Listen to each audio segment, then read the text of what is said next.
আসসালামু আলাইকুম। সম্মানিত অভিভাবক, সুপ্রিয় শিক্ষার্থীবৃন্দ, লাইভ ক্লাস অংশগ্রহণকারী সকলকে জানাই বিরামপুর আইসিডি স্কুল এবং আমার পক্ষ থেকে শুভেচ্ছা ও স্বাগতম। আশা করি আপনারা সবাই ভালো আছেন। আলহামদুলিল্লাহ, আমিও আপনাদের দোয়ায় ভালো আছি। সুপ্রিয় শিক্ষার্থীরা, নিশ্চয়ই তোমরা ভালো আছো। আজকে আমি বাংলাদেশ ও বিশ্ব পরিচয় নবম ও দশম শ্রেণীর চতুর্দশ অধ্যায়ে পাঠ 13.1 যে আলোচনা চলছিল তার বাকি অংশটা আমি আলোচনা করব। পরিবার সম্পর্কে, পরিবারের গঠন, পরিবার কি, এগুলো আমি আলোচনা করে যাচ্ছিলাম। আজকে পরিবারের কার্যাবলী বা এটা আলোচনা আমরা করব। তাহলে সুপ্রিয় শিক্ষার্থীরা, তোমরা অবশ্যই ভালো আছো। তাহলে আজকে অবশ্যই তোমাদের যে টেস্ট বইটা নিয়ে খুলে বসো, তাহলে তোমাদের একটু বোঝা সুবিধা হবে। তাহলে সুপ্রিয় শিক্ষার্থীরা, দেখা যাক আজকে যে আলোচনার টপিক সেটা কি, সেটা আমরা একটু দেখে নিতে পারি। সুপ্রিয় শিক্ষার্থী, তোমরা লক্ষ্য করো, আজকের যে আলোচনার বিষয়, আজকের যে পাঠ পরিবারের সাধারণ কার্যাবলী। আজকের যে পাঠ সেটা হচ্ছে পরিবারের সাধারণ কার্যাবলী। তো সুপ্রিয় শিক্ষার্থীরা, এই যে পরিবারের যে সাধারণ কার্যাবলী, এর আগে আমি বলেছি পরিবার কাকে বলে, পরিবারের গঠন, পরিবার কিভাবে গঠন হয়, এই যে বিষয়গুলো, পরিবারের কাজকর্ম, এটা আজকে দেখব পরিবারের যে সাধারণ কার্যাবলী আছে সেগুলো নিয়ে আজকে আলোচনা করবো সুপ্রিয় শিক্ষার্থী।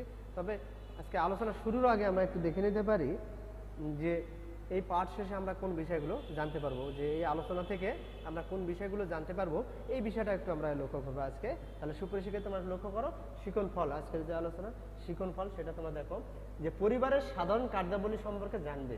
তাহলে পরিবারের যে সাধারণ কার্যাবলী থাকে, যে একটা পরিবার কি কি কার্য সম্বোধন করে থাকে, সেই বিষয়গুলো তোমরা জানতে পারবে।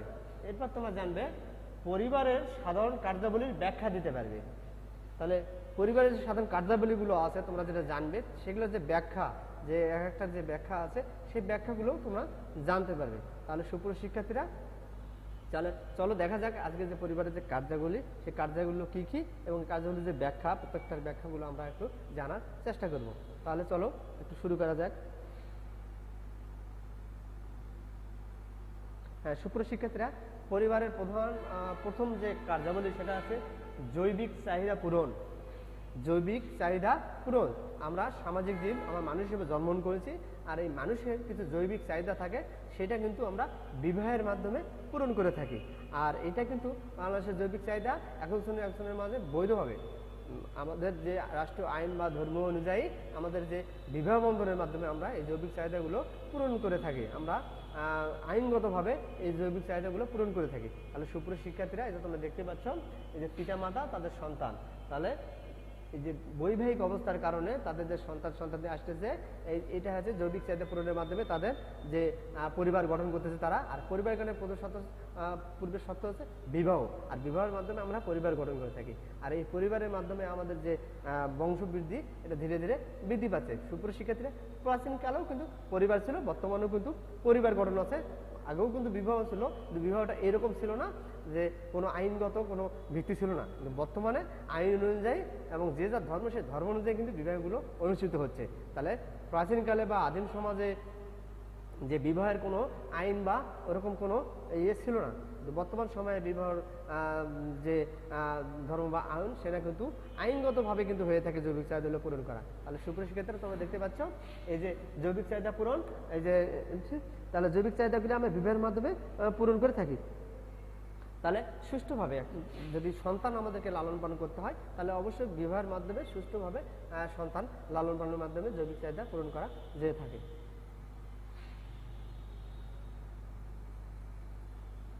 সুপ্রিয় শিক্ষার্থীরা, এই যে তোমরা দেখতে পাচ্ছ, তোমরা একটু লক্ষ্য করো, একটা পরিবারের ছবি, এখানে একটা পরিবারের ছবি তোমরা দেখতে পাচ্ছ, দাদা দাদি, বাবা মা, ভাই বোন, এই যে এগুলা নিয়ে একটা বড় পরিবার, যেটা একটা যৌথ পরিবারের মতো মনে হচ্ছে, যে পরিবারের।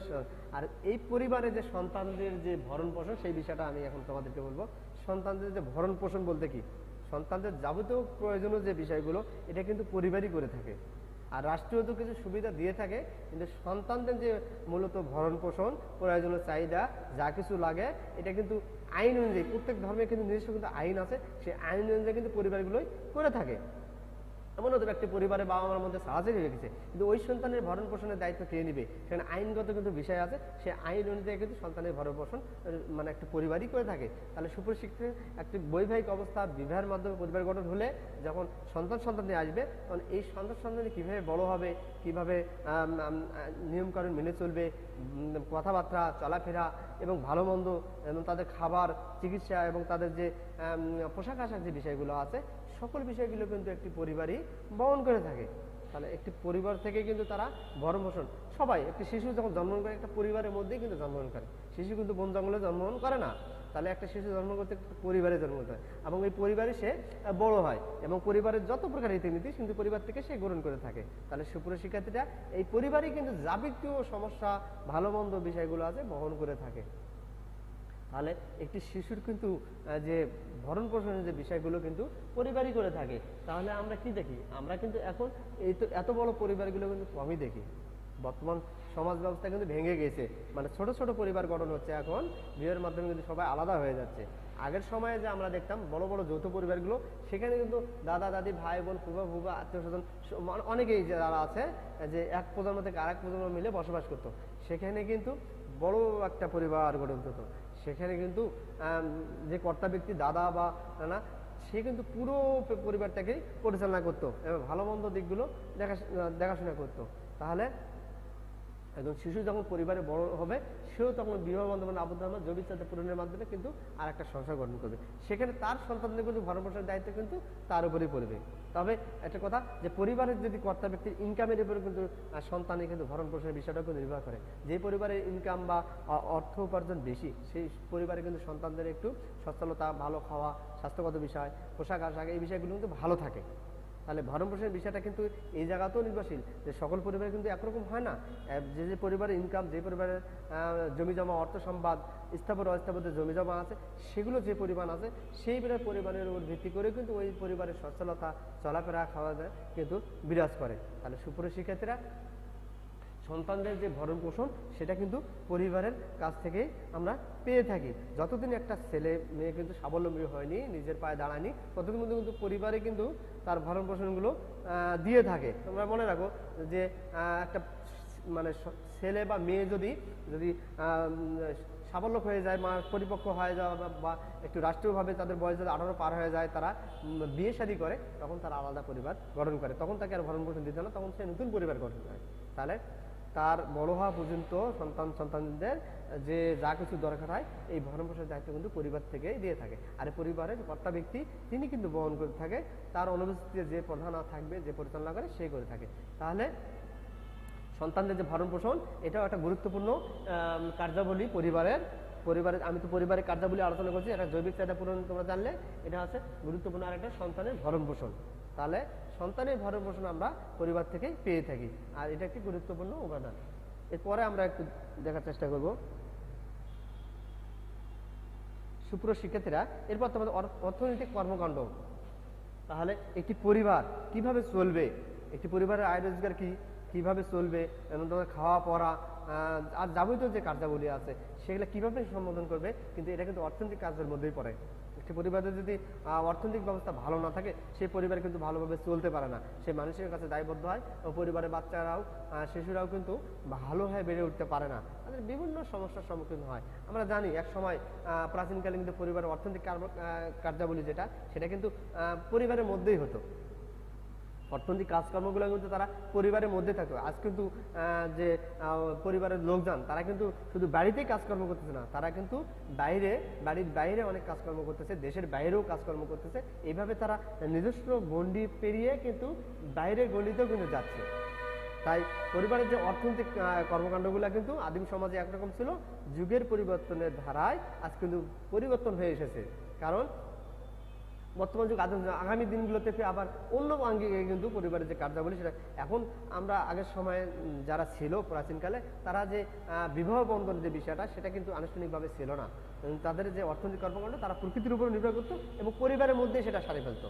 বর্তমান সময়ে তোমরা দেখতে পাচ্ছ, এই যে একটি নারী, সে কিন্তু দেখো বাড়ির বাইরে একটি প্রতিষ্ঠানে চাকরি করতেছে বা গার্মেন্টস জব করতেছে, সেখান থেকে সে কিন্তু আর্থিকভাবে স্বাবলম্বী হচ্ছে, দেশকেও সামনের দিকে নিয়ে যাচ্ছে এবং তার পরিবারকেও সহযোগিতা করছে। থাকছে, তার সন্তানদের কিন্তু পরিবারকে সহযোগিতা করতে পারতেছে।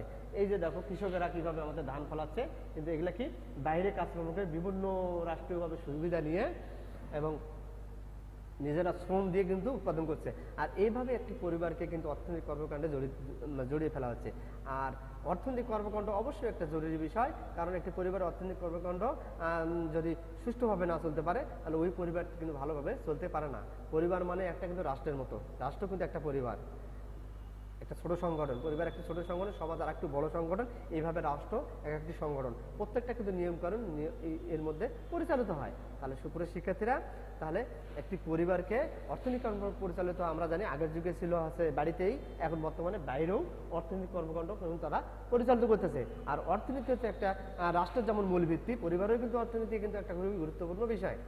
একটা পরিবারের অর্থনৈতিক বিষয়গুলো খুবই গুরুত্বপূর্ণ পরিচালনা করে, কারণ একটি ছেলে মেয়েকে যদি আর্থিকভাবে ভালোভাবে যদি সহযোগিতা না করা যায়, তো ওই ছেলেটি কিন্তু ভালো জায়গায় যাওয়া কিন্তু একটু কঠিন হয়। তাহলে অবশ্যই শিক্ষা দীক্ষা স্বাস্থ্য বাসস্থান এই সুবিধাগুলো কিন্তু অর্থনৈতিকভাবে জড়িত।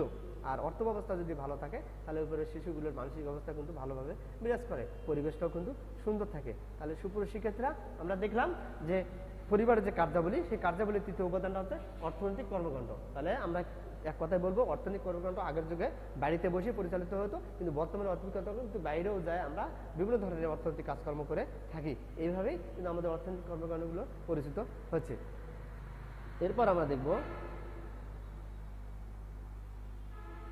শিক্ষাদান। সুপ্রিয় শিক্ষার্থীরা, শিক্ষাদান, এই শিক্ষাদান যে কার্যাবলীটা আছে, পরিবারের যে কার্যাবলী শিক্ষাদান, তাহলে একটি শিশু কিভাবে শিক্ষা গ্রহণ করবে, কিভাবে গড়ে উঠবে, তার আচার ব্যবহার, তার নিয়মকানুন, তার যে কথাবার্তা, এটা কিভাবে হবে, এই বিষয়টা কিন্তু খুবই গুরুত্বপূর্ণ একটা বিষয়। একটি শিশুর কিন্তু খুবই গুরুত্বপূর্ণ বিষয় এটা শিক্ষাদান। এই যে তোমরা দেখতে পাচ্ছ, একসময় আমরা জানি পরিবার আমাদের কি, পরিবারে কিন্তু মাতাই কিন্তু শিশুদের প্রাথমিক শিক্ষক ও প্রধান শিক্ষক। পরিবারে শিশুরা কিন্তু প্রথম শিক্ষা গ্রহণ থাকে এবং তার মায়ের ভাষায় প্রথম তারা কথা বলে। তাহলে পরিবার থেকে তারা ভাষা শিখে, চলাফেরা থেকে, নিয়মকানুন শিখে। আর একটি শিশু যখন পরিবারের সুষ্ঠু পরিবেশটা পেয়ে থাকে, তখনই সে সুষ্ঠুভাবে সুন্দরভাবে বেড়ে উঠতে পারে। কোনো শিশুই পৃথিবীতে জন্মগ্রহণ করে না যে শিক্ষিত হয়, সে ধীরে ধীরেই কিন্তু তার যে সামাজিকরণ প্রক্রিয়াটা, যে ধীরে ধীরে একটি পরিবারের সাথে যে সামাজিকরণ প্রক্রিয়াটা চলে, সেটা কিন্তু শিক্ষাদানের মাধ্যমেই চলে। সে নিজেকে কিন্তু ওই পরিবেশ, ওই সমাজের উপযুক্ত হিসাবে সদস্য গড়ে তোলে শিক্ষাদানের মাধ্যমে। সে যত শিক্ষিত হয় তত তার আচার ব্যবহার, মানসিকতা ডেভেলপ করে। আর এটার প্রাথমিক পর্যায়ে শুরু হয় পরিবার থেকে, এবং মাতাই হচ্ছে তার পরিবারের প্রথম শিক্ষক। এবং তোমরা যে দেখতে পাচ্ছ আমাদের শিশুরা শিক্ষা গ্রহণ করতেছে, এই শিক্ষা গ্রহণ যদি সঠিকভাবে না করতে পারে, কিন্তু একটা পরিবার সুষ্ঠুভাবে কিন্তু গঠন হতে পারে না। একটা পরিবারকে কিন্তু সঠিকভাবে পরিচালিত করতে, রাষ্ট্রকে পরিচালিত করতে, তাহলে অবশ্যই শিক্ষাদান করতে হবে। আর শিক্ষাটা হয়ে যাবে পরিবার থেকে। তোমরা নিশ্চয়ই জানো, তোমাদের পরিবার আমরা বলে থাকি না যে যেমন পরিবার তেমন সন্তান। কারণ একটি ছেলে যখন যেমন পিতা তেমন ছেলে, এই যে কথাগুলো আসা যায়, কারণ একটি পরিবার তাকে কি ধরনের শিক্ষা গ্রহণ দিবে, একটা পরিবার থেকে কীভাবে আইন কানুন শিখবে, আচার ব্যবহার শিখবে, কার সাথে কেমনভাবে কথা বলতে হবে, এই যে বিষয়গুলো, এটা কিন্তু পরিবার থেকেই মানুষ পেয়ে থাকে। আর পরিবারের বৈশিষ্ট্য কিন্তু প্রত্যেকজনের মাঝে কিন্তু ধাপে ধাপে কিন্তু প্রকাশ পেয়ে থাকে। তাহলে সুপ্রিয় শিক্ষার্থীরা, আমরা অবশ্যই শিক্ষাকে গুরুত্ব দেবো, প্রত্যেকেই শিক্ষা গ্রহণ করতে হবে। আর এই শিক্ষা হচ্ছে প্রাচীন সমাজে কিন্তু এই পরিবারের শিক্ষা গ্রহণ করতো, বর্তমান সময় কিন্তু প্রাথমিক ভাষা বা শিক্ষাটা কিন্তু আমরা পরিবার থেকে পাই। এরপরে আমরা বিদ্যালয়ে যাই এবং বিভিন্ন প্রতিষ্ঠানে যাই, আমরা উচ্চতর শিক্ষা বা আরও অনেক শিক্ষা গ্রহণ করে থাকি, আমাদের সামাজিকীকরণ বা আমাদের জীবনযাত্রাকে আরও বিকশিত করে থাকি। সুপ্রিয় শিক্ষার্থীরা, এখন এই যে শিক্ষাদান পদ্ধতিটা, এখন আমরা দেখো আমরা বিদ্যালয়ের যে ছবি তোমরা দেখতে পাচ্ছ, বিদ্যালয়ের শিক্ষাদান, সেখানে তোমাদের যে ব্যক্তিগত যে মানসিক বিকাশিত যে বিষয়গুলো, যে পারস্পরিক যে সম্পর্ক বিষয়, যেমন একটি বন্ধু বান্ধব তোরা কীভাবে মিশে, পাড়া প্রতিবেশীর সাথে কীভাবে মিশে, এই বিষয়গুলো কিন্তু স্কুলে শিক্ষা দেওয়া হওয়া যায়, পরিবার থেকে গ্রহণ করে। এর বাইরেও কিন্তু আমরা বিভিন্ন প্রতিষ্ঠানে কিন্তু এই শিক্ষা গ্রহণ করতেছি। আবার বিভিন্ন তোমাদেরকে খেলাধুলা বা বিভিন্ন প্রশিক্ষণ দান, এটা কিন্তু পরিবারও করে থাকতো, এখন কিন্তু প্রতিষ্ঠান করে রাখতেছে। তাহলে তোমাদের মানসিক বিকাশে কিন্তু শুধু পরিবারে না, বাইরের প্রতিষ্ঠানগুলো ভূমিকা রাখতেছে, কিন্তু প্রথম যে ভূমিকাটা রাখে সেটা হচ্ছে পরিবার। তাহলে শিক্ষাদান পদ্ধতিটা প্রথম যে ভূমিকা রাখে সেটা হচ্ছে পরিবার, আর পরিবার থেকেই আমরা শিক্ষা গ্রহণ করে থাকি। সুপ্রিয় শিক্ষার্থীরা, তোমরা অবশ্যই শিক্ষাদান পদ্ধতি, এটা শিক্ষাদান এটা একটি গুরুত্বপূর্ণ কার্যাবলী। তাহলে পরিবারের যে কার্যাবলী আমরা জানতেছি, জৈবিক চাহিদা পূরণ, অর্থনৈতিক কর্মকাণ্ড, বাচ্চাদের যে সন্তানের যে ভরণ পোষণ, এরপর আমরা শিক্ষাদান যেটা দেখতেছি, এটা কিন্তু খুবই গুরুত্বপূর্ণ কার্যাবলী। তাহলে এই কার্যাবলী কে পরিচালনা করে থাকে? পরিবার করে থাকে। তাহলে অবশ্যই আমরা কি বলবো যে এই যে বিভিন্ন কার্যাবলীগুলো এগুলো কে পরিচালিত করে থাকে? একটা পরিবার করে থাকে। সুপ্রিয় শিক্ষার্থীরা, এরপরে আমরা দেখব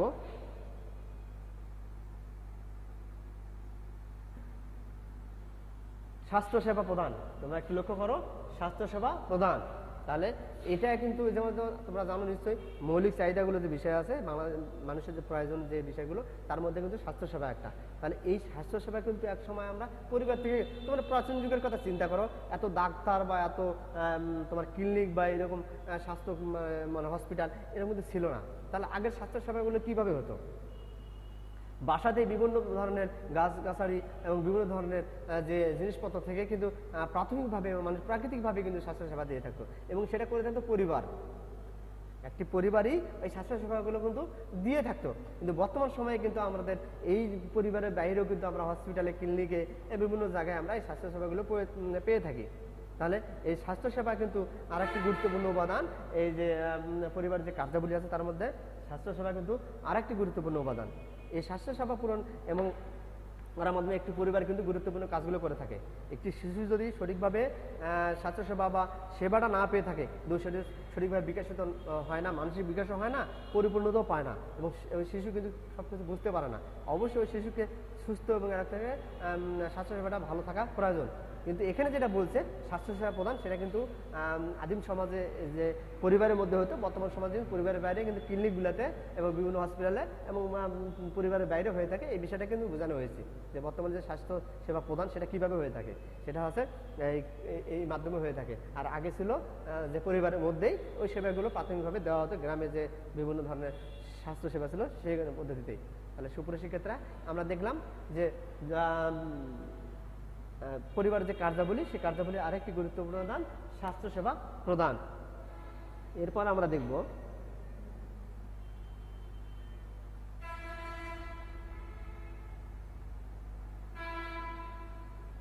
সুপ্রিয় শিক্ষার্থীরা, বিনোদন ব্যবস্থা। বিনোদন ব্যবস্থা অবশ্যই আমাদের মানুষ হিসেবে গড়ে তুলতে হলে অবশ্যই আমাদের বিনোদনের প্রয়োজন আছে। এক নাগারে তোমরা যদি পড়তেই থাকো, এক নাগারে শুধু তোমরা কাজ করতেই থাকো, তাহলে কিন্তু তোমাদের ভালো লাগবে না, মানসিকভাবে তোমাদের সমস্যা হবে। অবশ্যই বিনোদনের ব্যবস্থা আছে, আর বিনোদনের ব্যবস্থাটা বিভিন্ন সময় বিভিন্ন রকম। বর্তমান সময়ে এক ধরনের বিনোদন ব্যবস্থা, এর আগের যে 10-15 বছর বা 20 বছর আগের যে বিনোদন, সেটা ধরে এক ধরনের। কিন্তু প্রাচীনকালে ছিল বিনোদনের ব্যবস্থা আর এক রকম। তাহলে এই বিনোদন ব্যবস্থাটা কিন্তু ভিন্নতা, ধীরে ধীরে কিন্তু ভিন্নতা আসে গেছে। এবার তোমরা চিন্তা করো যে প্রাচীন যুগে বিনোদনের ব্যবস্থা কিন্তু পরিবারেই হয়ে থাকতো। পরিবারে কিন্তু যে সবার সাথে পিতামাতা, ভাই বোন সবাই মিলে গল্প গুজব করে এবং ভাই বোনেরা খেলাধুলা করে বাড়িতে বসে বিভিন্ন ধরনের অনুষ্ঠান করে, এই আচার অনুষ্ঠান পালন করে কিন্তু বিনোদনের ব্যবস্থা করা হতো। কিন্তু বর্তমান সময়ে তোমরা চিন্তা করো, তোমাদের যে বিনোদন ব্যবস্থা সেটা কিন্তু বাইরে চলে গেছে। পরিবারের বাইরে, পরিবারও বিনোদন ব্যবস্থা আছে, এর বাইরেও চলে গেছে। এবং আমরা তারপরেও মাঝখানে কিছু যুগে আমরা টিভিতে, যে বাসা বাড়িতে তোমরা দেখতে পাচ্ছ একটা টিভি দেখতে পাচ্ছ, তোমরা টিভি, এই টিভিতে তোমরা কি দেখতে পাও, বা যে মনিটর, সেখানে তোমরা বিনোদনের বা সিনেমা, নাটক, গল্প অনেক কিছু দেখতে পাচ্ছ। এই যে তোমরা দেখতেছো একটা ঘর তৈরি করে, যে দেখো কিভাবে বন্ধু বান্ধবরা কিভাবে তারা মজা করতেছে এখানে, এটা অনেক বিনোদনের ব্যবস্থা, বাড়িতে বসে যে যেভাবে করে। কিন্তু প্রাচীন যুগে বা আদিম সমাজে কিন্তু বিনোদন ব্যবস্থা এরকম ছিল না। তখনকার যে বিনোদনের ব্যবস্থাটা ছিল সেটা ছিল পরিবারের মধ্যেই, পরিবারে যা কিছু ছিল সবাই মিলে গল্প গুজব করে আনন্দ করে বিনোদনের ব্যবস্থাটা করতো। আর বর্তমানে আমরা যে বিনোদনের ব্যবস্থা, সেটা কিন্তু তোমরা খেলার মাঠে খেলাধুলা করে, গান শুনে, বিভিন্ন ধরনের অনুষ্ঠানের মাধ্যমে তোমরা পালন করতেছো। এখনো কিন্তু বাড়িতে টেলিভিশন দেখা কোনটা বিনোদন, এখন তোমরা মোবাইল টিভি, বর্তমান যুগ তোমরা প্রযুক্তির যুগ। এই প্রযুক্তির যুগে কিন্তু বিনোদন ব্যবস্থা কিন্তু আলাদা, সবার হাতে হাতে স্মার্টফোন। সেখানে কিন্তু তোমরা এই যে পড়ালেখাও কিন্তু তোমরা মোবাইলে করতে পারতেছো, সেটা কিন্তু আনন্দ সহিত তোমরা করতে পারছো। সেখানে তোমরা সিনেমা দেখতে পাচ্ছো, নাটক, গান, বিভিন্ন ধরনের বিষয় তোমরা যারা মন চাচ্ছে দেখতে পাচ্ছ। তাহলে যে যেভাবে বিনোদনের ব্যবস্থাটা পালন করে, কিন্তু এখানে বলা আছে যে বিনোদনের পরিবারের যে কার্যাবলী, তার মধ্যে যে বিনোদনের ব্যবস্থা, এটা কিন্তু পরিবারই করে থাকতো, সেটা প্রাচীন যুগে। বর্তমানে পরিবার করে থাকে, এর বাইরেও কিন্তু এই বিনোদনের ব্যবস্থাগুলো হয়ে থাকে। তাহলে এখানে মূল বিষয়টা আলোচনা হয়েছে যে পরিবারের যে কার্যাবলী, যে বিনোদনের ব্যবস্থা, সেটা কিন্তু পরিবারই করে থাকতো, সেটা প্রাচীন যুগে। তাদের বাইরের কোনো বিনোদন ব্যবস্থা ছিল না। বর্তমানে যে বিনোদন ব্যবস্থা আছে সেটা হচ্ছে বাইরে বিভিন্নভাবে আমরা বিনোদন করে থাকি। বিনোদন মানে মানসিক প্রশান্তি, মানসিক শান্তি এবং শরীরকে সুষম ভালো করতে গেলে অবশ্যই বিনোদনের দরকার আছে। মন শরীরকে সুস্থ রাখতে গেলে বিনোদনের দরকার আছে। এই বিনোদন কিন্তু প্রথমত পরিবারই করে থাকে। তাহলে প্রথম বিনোদন কিন্তু পরিবারই ব্যবস্থা করে থাকে, তারপরে ধীরে ধীরে সে নতুন নতুন বিনোদন উপভোগ করে থাকে। তাহলে সুপ্রিয় শিক্ষার্থীরা, এরপরে আমরা দেখব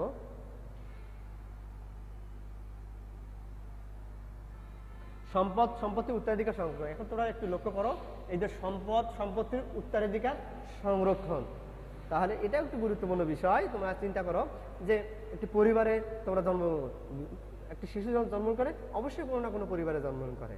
তাহলে অবশ্যই কোনো না কোনো পরিবারে জন্মগ্রহণ করে। কেউ হয়তো তার অনেক সয় সম্পত্তি আছে, সেখানে জন্মগ্রহণ করে। আবার কেউ আবার গরিব ঘরে, যেখানে তার কিছুই নেই, সেখানে জন্মগ্রহণ করে। কিন্তু ওই শিশু তো জানা আছে কোথায় জন্মগ্রহণ করবে। যে যার যেখানে আছে, যেভাবে আছে, যার যতটুকু আছে, সেই পরিবারে তার যে সম্পত্তি আছে, সেই সম্পত্তির কথা বলা যায়। এই সম্পত্তির উত্তরাধিকার যেটা, সেটা সংরক্ষণ। তাহলে সম্পত্তিতে উত্তরাধিকার কারা? পিতার সন্তান যারা, দাদার সন্তান পিতা, পিতার সন্তান ছেলে মেয়েরা, এইভাবে উত্তরাধিকার সংরক্ষণ হয়। তাহলে তোমরা যারা আছো, তোমাদের পিতামাতা কি? পিতামাতার উত্তরাধিকার কিন্তু তোমরা, পিতামাতার যে সম্পত্তি আছে তোমাদের দুই ভাই হোক, তাহলে তোমরা সমান ভাগ করে পাবে। এইভাবে উত্তরাধিকার কিন্তু সংরক্ষিত হয়। যুগে যুগে, প্রাচীন যুগেও ছিল, বর্তমানেও আছে, যে উত্তরাধিকার সূত্র হয়েছে পরিবারের মাধ্যমে। একটা শিশু যখন পরিবারে জন্মগ্রহণ করে, ওই পরিবারের যে মানে স্থাবর অস্থাবর যে সম্পত্তি আছে, স্থাবর মানে স্থায়ী যে সম্পত্তি, যে বাড়ি ঘর দালান কোটা এবং হচ্ছে তোমাদের যে জমি জমা, এগুলো স্থাবর সম্পত্তি। আর অস্থাবর সম্পত্তি ব্যাংক বিভাগে যে জমা টাকা পয়সা থাকে, স্থাবর। এই সমস্ত সম্পত্তিগুলোর যে উত্তরাধিকার, সেগুলো কিন্তু সন্তানেরা হয়ে থাকে। তাহলে সন্তান বলতে ছেলে মেয়ে উভয়ই কিন্তু আইন অনুযায়ী পেয়ে থাকে। তাহলে এদের যে সংরক্ষণ অবশ্যই জৈবিক চাহিদা পূরণের মধ্যে। তোমরা নিশ্চয় জানো, বিবাহের মাধ্যমে আমরা পরিবার গঠন করি, তারপরে আমরা সন্তান জন্মগ্রহণ করে এই সন্তান দিয়ে কিন্তু আমাদের উত্তরাধিকার সংরক্ষণ করে। তাহলে এই যে তোমরা ছবিগুলো একটু লক্ষ্য করো, তাহলে তোমরা বুঝতে পারবে। এই যে দেখো, একটা চাবি দেখতে পাচ্ছ, চাবিটি কি দ্বারা কি বোঝাচ্ছে? এই চাবিটি একটা বাড়ির চাবি বা কোনো সম্পত্তি রাখা আছে তার চাবি, এরকম একটা বোঝানো হয়েছে। সেটি তার পরে প্রজন্মকে দিবে, এটাই বলছে। চাবিটা কাকে দিবে? অবশ্যই তার যে প্রজন্ম আছে, উত্তরাধিকার আছে, তাকেই দেওয়া হবে। এই যে বাড়িটি দেখো, ইনি এনাকে হস্তান্তর করতেছে। তাহলে পিতা সন্তানকে হস্তান্তর করতেছে, মানে কি? পিতার বাড়িতে সন্তান থাকে। তোমরা নিশ্চয় জানো, তোমরা তো এক বন্ধু আরেকজনের বন্ধুর বাড়ি তো নিতে পারো না, পারো কি? যেখানে জন্মগ্রহণ করেছে যার সন্তান, সে কিন্তু তার বাড়িগুলো, স্থাবর সম্পত্তিগুলো ভোগ করে থাকে। আর এইভাবেই কিন্তু সংরক্ষণ প্রক্রিয়াটা হয়ে থাকে। তাহলে সুপ্রিয় শিক্ষার্থীরা, সম্পত্তির এটা কিন্তু গুরুত্বপূর্ণ একটা উপাদান, যে সম্পত্তির উত্তরাধিকার। এটা কিন্তু তোমরা নিশ্চয়ই জানো, সবাই কিন্তু সন্তানের আশা করে যে আমার যে এই যে এতগুলো সম্পদ আছে, স্থাবর সম্পত্তি আছে, সেগুলো যেন আমার উত্তরাধিকার ভোগ করতে পারে। আর এই জন্য সবাই কিন্তু সন্ততি চেয়ে থাকে যে তার যে সম্পত্তি, তার উত্তরাধিকার অবশ্যই থাকে। এবং এগুলোকে সংরক্ষণ জন্ম থেকে প্রজন্মোত্তর কিন্তু এটা হয়ে থাকে। এটা দাদা থেকে বাবা, বাবা থেকে সন্তানেরা, এইভাবে সন্তান থেকে সন্তান, এইভাবে চলতে থাকে। তাহলে সুপ্রিয় শিক্ষার্থীরা, এই যে পরিবারের যে কার্যাবলী আছে, এই কার্যাবলীর সম্পত্তিতে উত্তরাধিকার সংরক্ষণ, এটাও একটি গুরুত্বপূর্ণ উপাদান। শুধু পরিবারের সন্তান গ্রহণ করলে হয় না, কিন্তু তারা যে সংরক্ষণ করবে তাদের সম্পত্তি পর্যায়ক্রমে এক প্রজন্ম থেকে আরেক প্রজন্ম, এই কথাগুলি কিন্তু বলা হয়েছে। তাহলে অবশ্যই একটি পরিবারে একটি শিশু জন্মগ্রহণ করে, তখন সে তার পিতার মাতার যে স্থাবর সম্পত্তি আছে, সেটা কিন্তু পর্যায়ক্রমে সে কিন্তু আইন অনুযায়ী সে কিন্তু অংশীদার হয়ে থাকে। আর এরাই কিন্তু এই সম্পত্তিগুলো কিন্তু সংরক্ষণ করে থাকে, এই পিতামাতা। তাহলে সুপ্রিয় শিক্ষার্থীরা, আমরা দেখলাম পরিবারের কার্যাবলী। সুপ্রিয় শিক্ষার্থীরা, ক্লাসের মোটামুটি আমি শেষ পর্যায়ে এসে গেছি।